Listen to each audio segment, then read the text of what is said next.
A 33 anni si chiama Gioia Marcolongo ed è lei la nuova proprietaria della villa di via Sabbioni a Noventa Padovana, appartenuta a Freddy Sorgato e teatro, secondo gli investigatori, del delitto di Isabella Noventa. L'immobile è stato venduto all'asta mercoledì 18 settembre. Ad aggiudicarsela una giovane padovana che ha partecipato partendo dalla base d'asta di 255.750 euro.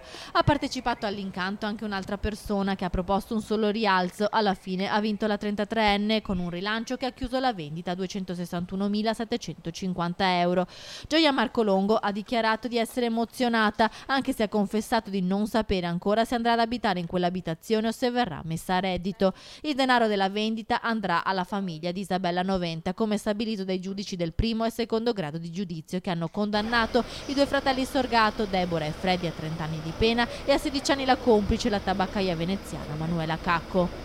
Stando a quanto ricostruito dalle indagini, Isabella Noventa sarebbe stata uccisa in quella villa la notte tra il 15 e il 16 gennaio 2016 da Freddy e Deborah, che poi si sono liberati del corpo gettandolo nel Brenta. La complice Manuela Cacco si sarebbe presentata invece solo in un terzo momento per la messa in scena, indossando il giubbetto di Isabella e passeggiando in centro a Padova per farsi riprendere dalle telecamere e fingere così una fuga volontaria della vittima.